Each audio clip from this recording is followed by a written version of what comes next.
for Virginia's governor is heating up with less than 3 weeks to go until Election Day.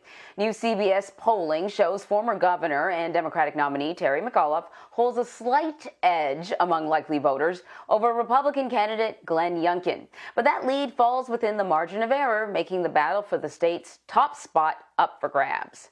To talk more about this, let us bring in Larry Sabato. He's the director of the University of Virginia's Center for Politics. Thanks for joining us this morning.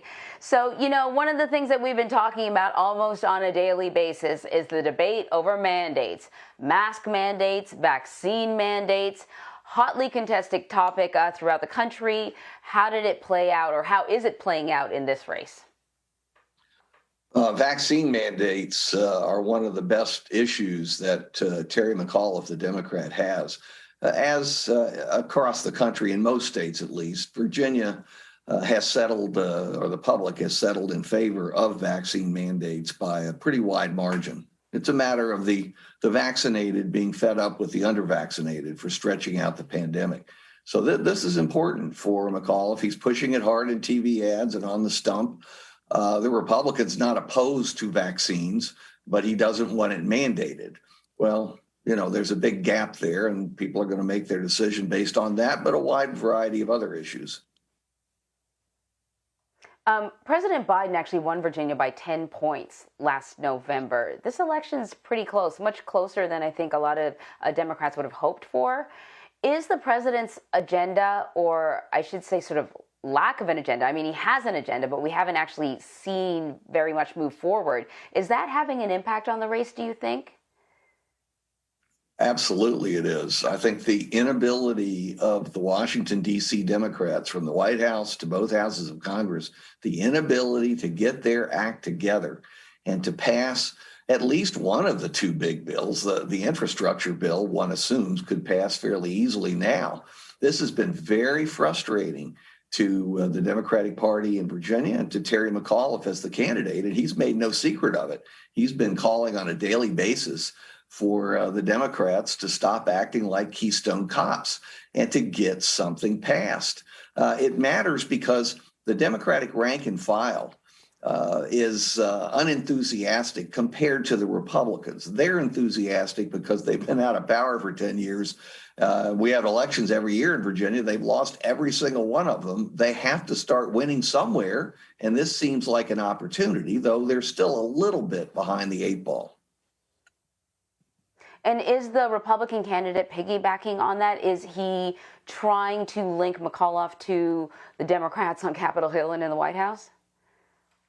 He is, to a certain degree. He has to be careful because when he brings up Biden, McAuliffe brings up Trump. Actually, McAuliffe brings up Trump even when Youngkin doesn't bring up Biden. But Trump is enormously unpopular in Virginia, always has been. You mentioned that Biden won by 10%.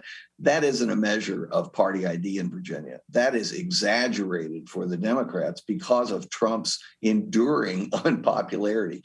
The normal margin here for Democrats in a presidential race is probably 5, and a gubernatorial race, because the turnout is much lower, may be under 5, and that's what the polls are showing, including your new CBS poll, which has it among likely voters +3 for McAuliffe.